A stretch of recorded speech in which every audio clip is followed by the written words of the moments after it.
Assalamualaikum warahmatullahi wabarakatuh. Salam guru penggerak, bergerak tergerak menggerakkan. Perkenalkan, nama lengkap saya Laamu Mana Haji SPD, calon guru penggerak angkatan 9. Unit kerja SD Alilal 1 Namlea, Kabupaten Buru, Provinsi Maluku. Halo sahabat semua, pada kesempatan ini saya akan menjelaskan tentang diagram trapesium usia dan refleksi modul 1.2.A.3 mulai dari diri. Tugas 1, diagram trapesium usia. Dalam perjalanan hidup saya, banyak peristiwa yang saya alami, baik itu peristiwa negatif dan peristiwa positif. Perjalanan hidup saya diawali dari usia sekolah dan kuliah. Dalam usia sekolah dan usia kuliah, ada beberapa peristiwa penting dalam hidup saya, baik peristiwa negatif maupun peristiwa positif. Di antaranya, peristiwa negatif diberi hukuman tidak mengerjakan PR dan tidak menghafalkan perkalian 2-10. Kedua, keluarga tidak merespon ketika saya melanjutkan studi ke SMA. Peristiwa positifnya, pertama, orang tua meninggal di saat saya duduk di kelas 2 SMP. Peristiwa positif yang kedua, memiliki semangat untuk merubah nasib. Dan peristiwa positif lainnya, berdikari, dalam hal ini berjualan di pasar, baik jualan koran, ojek, becak, dan pekerjaan lainnya untuk menumpang proses perkuliahan di strata D2 PGSD. Usia aktif kerja. Di umur 29 tahun saya menyelesaikan S1. Kemudian saya juga melanjutkan pendidikan pasca sarjana S2 di perguruan tinggi IAIN Ambon, dan saya lulus di tahun 2022, dan usia saya pada saat ini adalah 39 tahun. Kemudian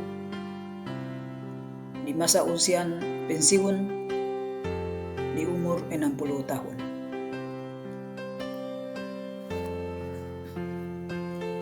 Refleksi. Yang pertama, apa peristiwa positif dan negatif yang saya tuliskan? Peristiwa positif dan negatif. Peristiwa negatif. Peristiwa negatif yang terjadi ketika saya berada di kelas 5 SD. Saya diberikan PR matematika tentang pembagian oleh guru dan diberi tugas menghafal perkalian 2-10. Ketika saya diberikan kesempatan menghafal, saya tidak mampu sampai di perkalian 10, tapi saya hanya bisa menyelesaikan sampai perkalian 7. Kemudian juga saya lupa menyelesaikan PR lantaran asik nonton film Ramayana. Hal inilah yang kemudian saya diberikan hukuman. Peristiwa positif, di saat saya dulu di kelas 2 SMP mengalami peristiwa penting, yakni ayah meninggal dunia, dan saat itulah saya mengalami tekanan hidup karena siapa lagi yang akan membiayai pendidikan saya. Selama 3 bulan saya putus sekolah, dan alhamdulillah kepala sekolah memberi penguatan dan menyampaikan saya bisa sekolah lagi terkait dengan biaya beliau yang membiayai, dengan satu syarat, saya tinggal di rumah dengan mengerjakan pekerjaan rumah atau pekerjaan dapur.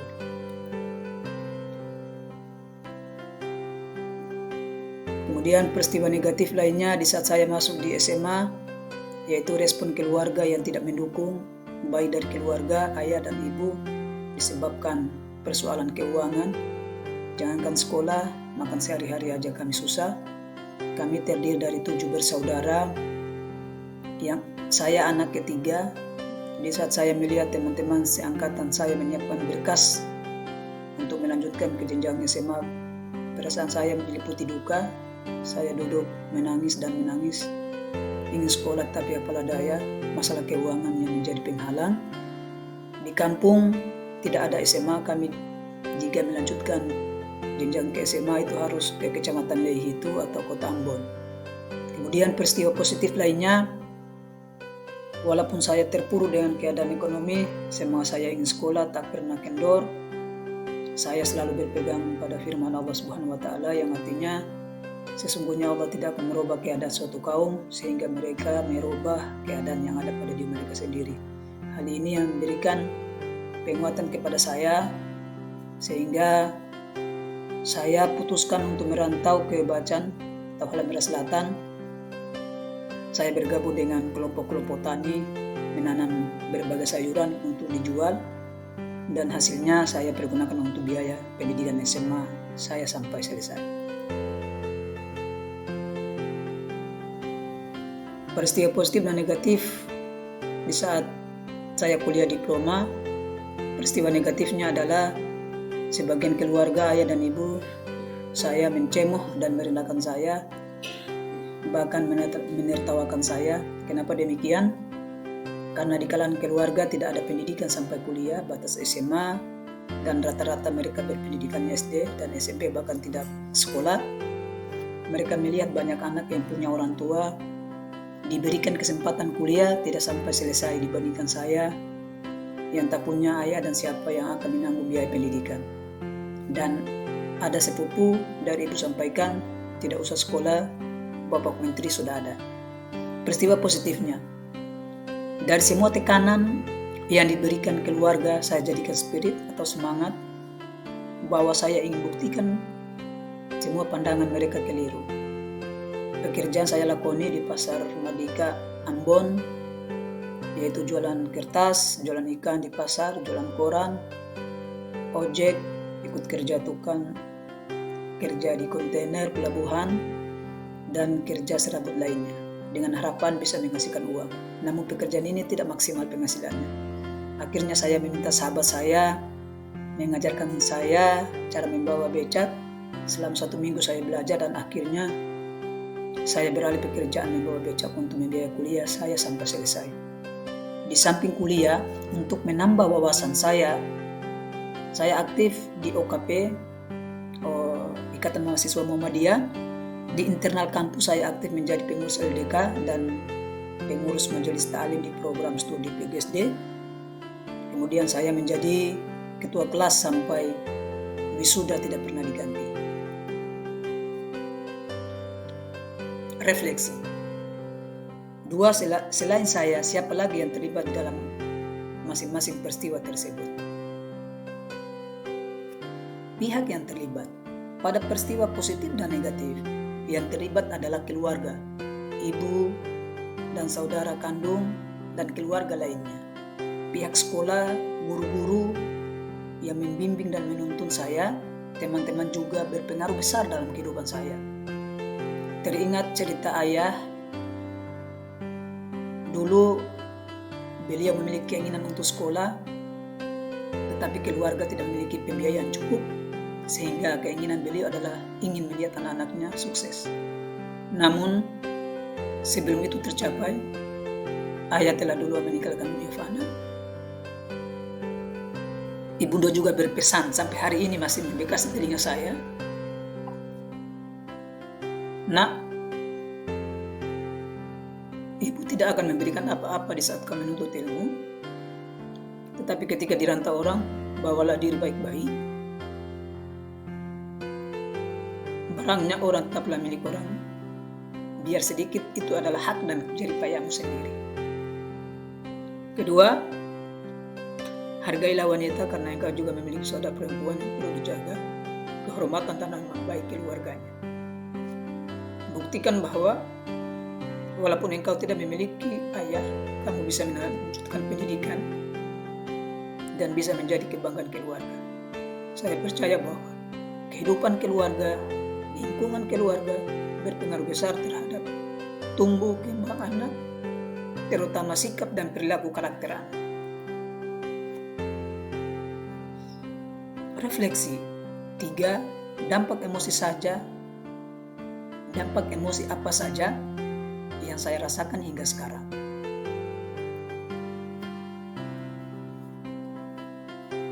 Dampak emosi yang saya rasakan hingga saat ini terkait peristiwa positif dari SD sampai D2 PGSD adalah saya sangat senang dan bahagia dan bersyukur atas segala kekuatan dan kesehatan yang telah diberikan Sang Pencipta Tuhan Yang Maha Esa. Saya bisa melalui masa-masa sulit, bahkan masa yang tak pernah saya lupakan sepanjang hidup saya. Ketika saya mengenang masa-masa lalu, tak terasa air mataku dan sendirinya jatuh dan terisak-isak saat menuangkan di dalam presentasi ini. Begitu banyak kenangan, pengalaman hidup yang cukup berat, sulit, namun saya bisa lalui itu semua dengan kerja keras, menjadi semangat yang bisa menjadi motivasi saya lebih baik di masa sekarang.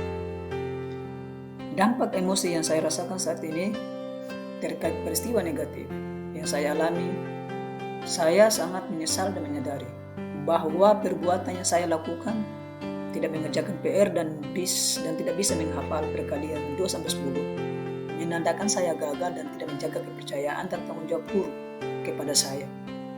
Terkait dampak emosi di saat saya di SMA, saya tidak merasa benci dan menyalahkan keluarga. Saya sepakat atau respect terhadap pendidikan saya, namun saya ingin buktikan kepada keluarga ekonomi bukanlah masalah. Jika kita memiliki keinginan dan semangat, pasti ada solusi yang menanti. Refleksi 4. Mengapa momen yang terjadi di masa sekolah masih dapat saya rasakan dan masih dapat mempengaruhi diri saya di masa sekarang? Momen yang dirasakan, karena masa sekolah adalah termasuk fase-fase yang tidak bisa dilupakan, karena proses itu tidak akan terulang kembali di masa sekolah. Tentunya begitu banyak peristiwa-peristiwa baik positif maupun negatif. Kenangan dan peristiwa ini sangat membekas serta menjadi evaluasi dalam pembelajaran di kemudian hari. Apalagi kenangan-kenangan di saat sekolah, terutama di SMP, SMA, dan kuliah D2, sangat berkesan dan berdampak pada perilaku dan pendewasaan. Kenangan masa sekolah juga menentukan kehidupan kita saat ini, dapat memberikan emosi positif serta mempengaruhi karakter dan kepribadian kita. Refleksi 5. Pelajaran hidup apa yang saya peroleh dari kegiatan terapi manusia dan roda emosi terkait peran saya sebagai guru terhadap peserta didik saya.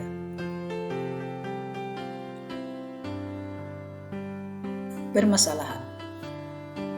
Pengalaman hidup selama saya di sekolah menjadi gambaran kepada saya untuk menentukan kebijakan yang dapat saya ambil sebagai seorang guru, menjadi cerminan atau refleksi saya dalam berinteraksi dengan siswa atau memperlakukan siswa sesuai kodratnya.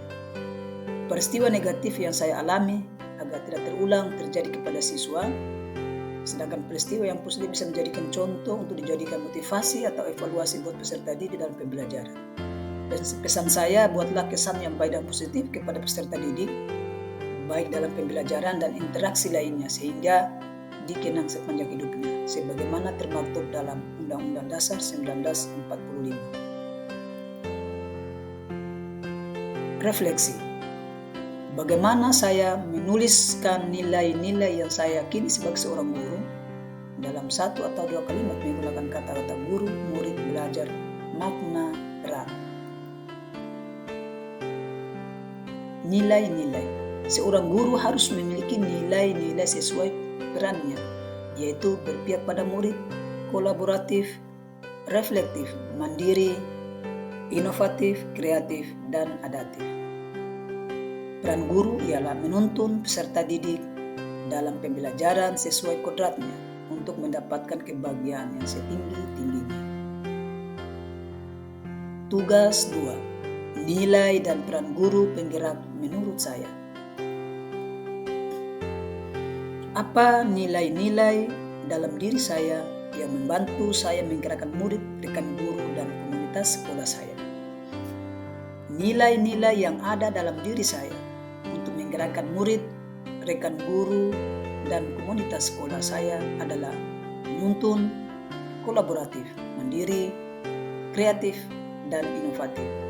Menuntun di sini yaitu saat pandemi saya menuntun teman-teman guru untuk belajar aplikasi Zoom, memberikan pelatihan pengenalan komputer kepada anak kelas 5 yang dipersiapkan untuk mengikuti asesmen.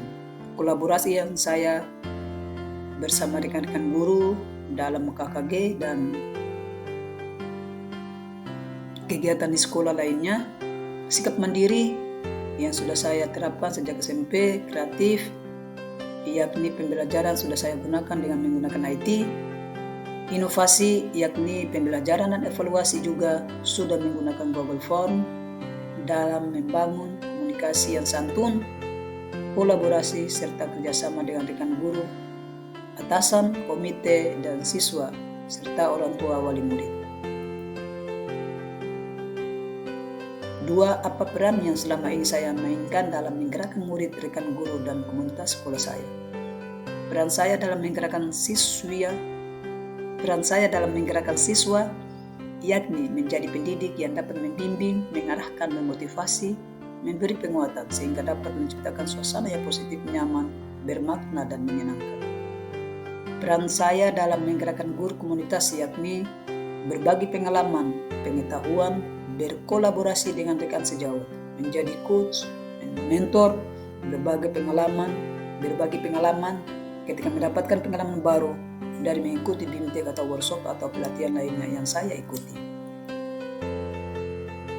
Terima kasih. Demikian pemaparan saya. Lebih dan kurangnya saya mohon maaf.